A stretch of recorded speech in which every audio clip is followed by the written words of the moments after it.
In 1980, there was a kind of rush of anti-women, anti-minorities legislation that was not just oppressive, it was very discriminatory, and it really disadvantaged Muslim women and non-Muslim citizens of Pakistan. Women had been stopped from participating in athletic events. There was a questionnaire circulating by the government asking whether women could drive, whether women could work.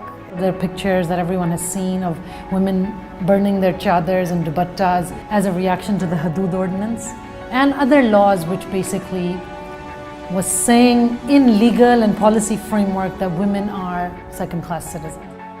This was an era where you really couldn't turn your face away. You couldn't say, this is happening, it doesn't concern me.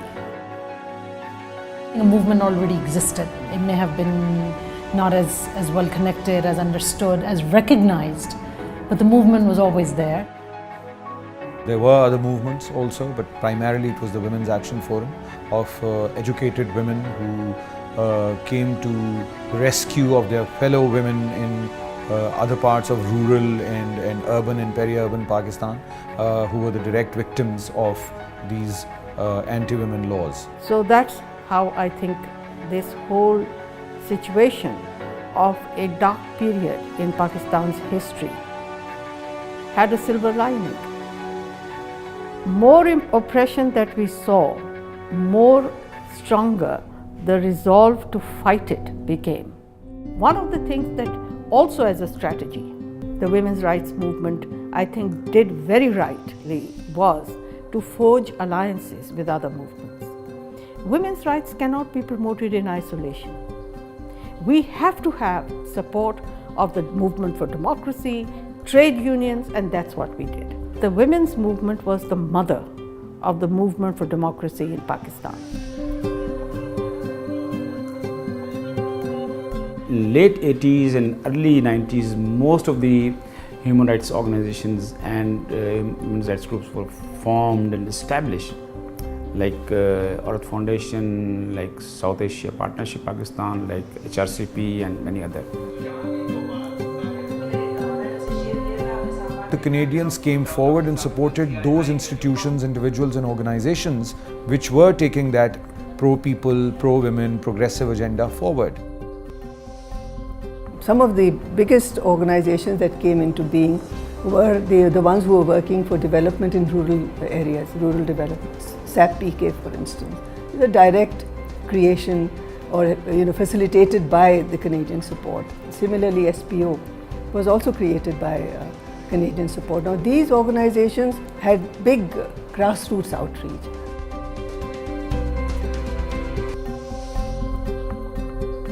SIDA, in this case, in case of South Asia Partnership Pakistan, SPO, HRCP, Shirkatgah, Aurat Foundation, and numerous other organizations where SIDA provided them not only program support but institutional support. And not just the organizations. Canadians also invested in consolidating networks of these civil society organizations and institutions from the grassroots to the very top.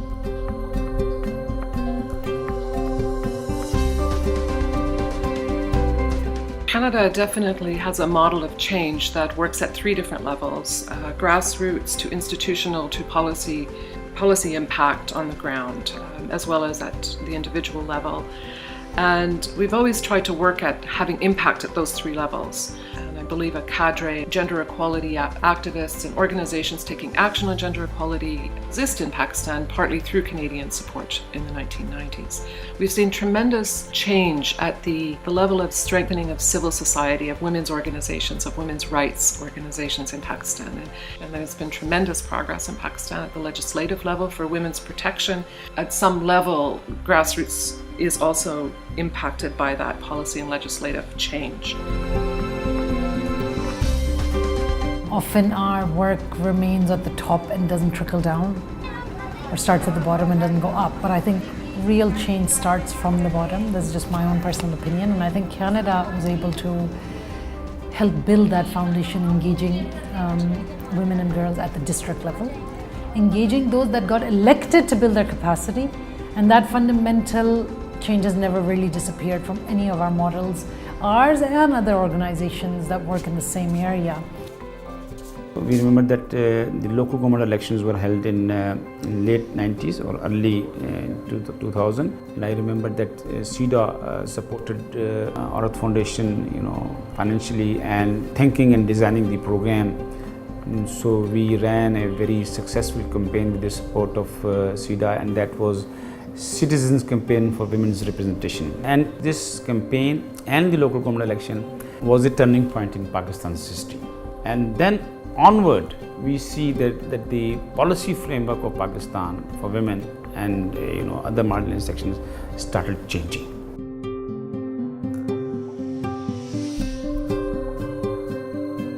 As a result of our work for the informal economy, the government of Punjab started its policy on domestic worker after our interventions. Now, after the project has been over for more than 1.5 years, the government of Punjab has come up with from policy it has come to the law.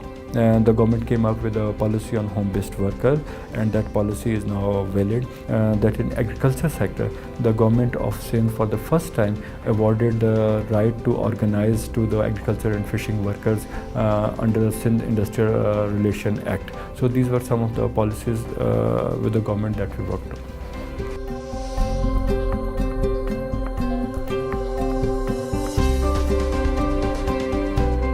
Since the beginning of AKRSP, Canadian government, one of the bilateral donors, provided financial support to AKRSP for its social mobilization for women's development program, where AKRSP designed a program with financial support from Government of Canada, where women's productivity was increased, their institutional strengthening and their capacity was built, and then the activities were designed which reduced their workload.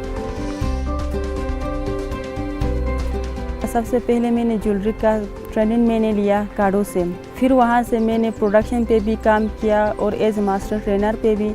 फिर वहाँ से मैंने सुना कि रूफानी foundation में James cutting का वो project आया, फिर मैं वहाँ चली गई, वहाँ से ट्रेनिंग हासिल की मैंने 4 महीने। हम फर्स्ट ख़वातीन हुंजा में जो हमने बिज़नेस स्टार्ट किया है जेम्स कटिंग और ज्वेलरी का, और हम यही चाहते हैं कि जो ख़वातीन घरों में बैठे हुए हैं इस ट्रेनिंग हासिल करके वो भी मार्केट में निकले और इसी तरह बिजनेस कर लें।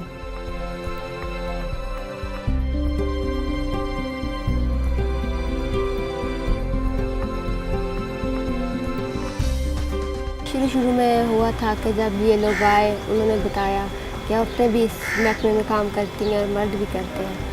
तो काफ़ी लोगों ने कहा, गांव में भी कई लोगों ने लड़की को काम पे लगाया है। पहले तो नहीं देखा कि कभी लड़की शॉप पे खड़ी है, दूध ले रही है या कोई काम कर रही है।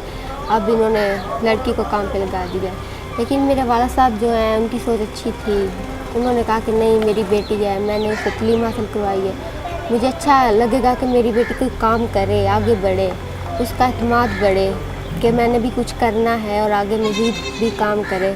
फिर सब लोग अब जब देखते हैं कि काम हो रहा है, अच्छा हो रहा है, तो अब कहते हैं कि ठीक है, हाँ वाकई अच्छा है, काम करना चाहिए लड़कियों को भी।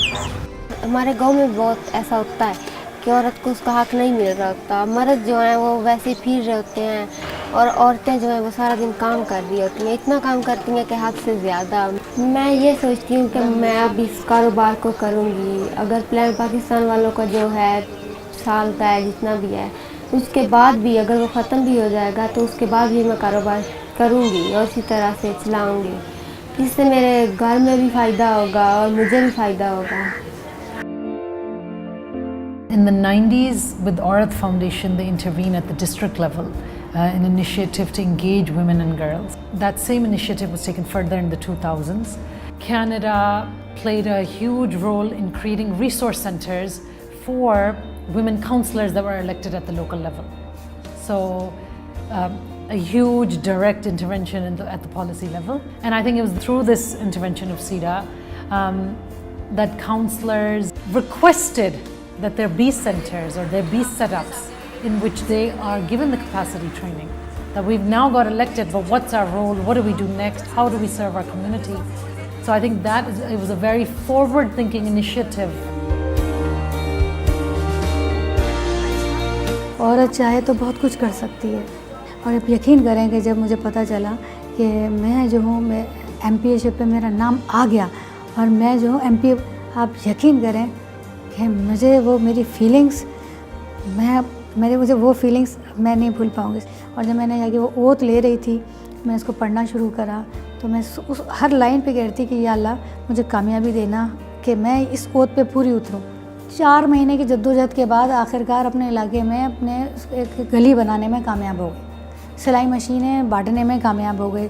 और फिर मैंने बहुत सारे ख्वाब देखे कि प्राइम मिनिस्टर कैसे बनते, मैं बनूँगी, मैं बन जाऊँगी। और देखेगा आप इसी जगह पे हम बैठ के हम कह रहे होंगे कि देखें वो खातून जो किचन से सफ़र शुरू करती है आज वो वज़ीर आज़म भी बन सकती है। Today we've helped over 1.5 million women entrepreneurs across Pakistan through access to micro loans, through access to micro insurance, and of course the project that we ran with the Canadians on training women on financial education, training men on better gender practices, and creating awareness on gender rights, and helping women in improving their business practices. I remember Canada really stands out in our struggle for women's rights in Pakistan, when we don't need money to promote a cause, but if we have the resources, the pace of change quickens and the outreach becomes bigger. If you look at the development aid architecture, not just now, but for the last many decades, sponsors and donors have invested in projects, and nobody comes forward to support the institutions. So it was small funding, but they were consistent, they were steady, and the money went to the right places.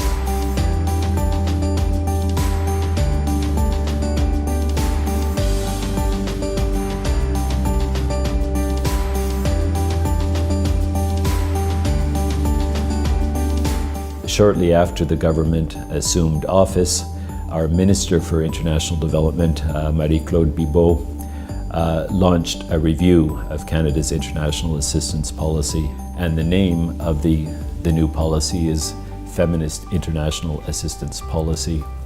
One of the key findings of the review was that in our assessment, if there's one thing that can achieve progress in reducing poverty and stimulating development in the world, it is gender equality and promoting the empowerment of women.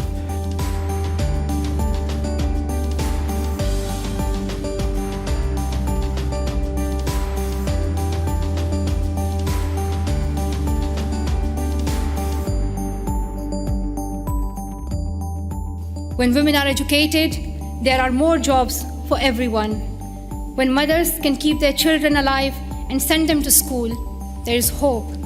The world needs leadership based on serving humanity, not based on how many weapons you have. Canada can take that lead. Let the future generations say, we were the ones who stood up. Let them say, we were the first to live in a world where all girls could learn and lead without fear.